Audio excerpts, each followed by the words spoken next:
Hey, what's up everyone? How's it going? This is Watch, and in this video we'll be doing a direct battery comparison test between the Samsung Galaxy S6 Edge and the HTC One M9. Now keep in mind that the S6 Edge is very similar to the standard S6, you just have a slightly larger battery. It's not going to make a big difference though. But here we're going to test out the specific differences in terms of performance tests when you're using these two smartphones on a day-to-day basis, and also do some critical benchmarking analysis of what each phone can deliver in terms of battery life. So if you're interested in this video, let's get right into it.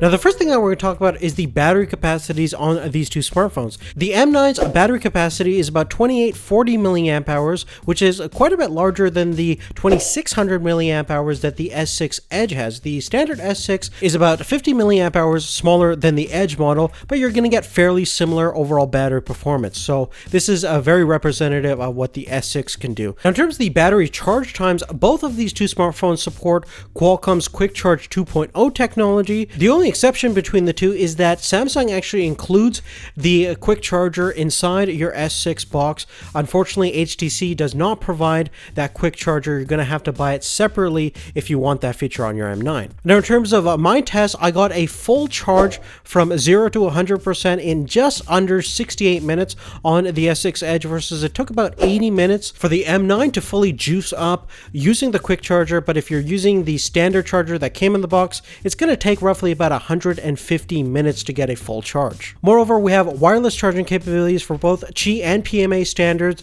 Unfortunately, the M9 does not have those wireless charging capabilities. Now, the first thing that we're going to do is just do a simple video playback drain test. So we're going to open up our VLC app, play a video on loop, make sure the screen brightness is around 50% for both smartphones, and there's no applications running in the background, so we have the variables as consistent as possible, and just see which one lasts longer. And after several hours, we got our results over here. We got about 8 hours 40 minutes on the M9 versus the S6 got about 10 hours 33 minutes, which is definitely impressive to see. So certainly quite a big difference between the two, even though ironically the HTC One M9 has the larger battery capacity. Now after that, we're going to do a more critical analysis. We're going to be using a Geekbench 3 and just use its built-in battery test. We're going to make sure all the variables are the same again. We're going to take out the SIM cards on both smartphones so we don't have any network interference. We're going to turn off our Wi-Fi, clear any apps in the background,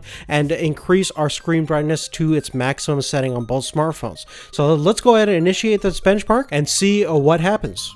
Now, as you can see from the results over here, we got about 3 hours 38 minutes on the M9 versus about 7 hours 18 minutes on the Galaxy S6 Edge. Very impressive to see there.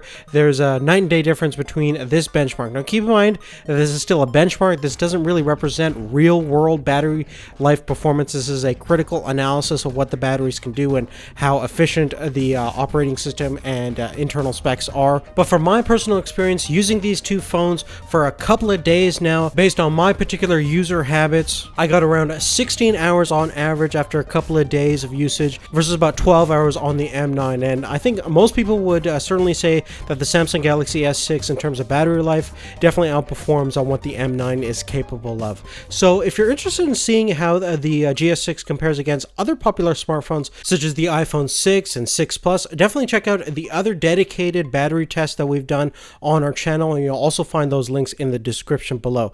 But for this video, that's really it. Thanks again for watching, and we'll see you later. Take care.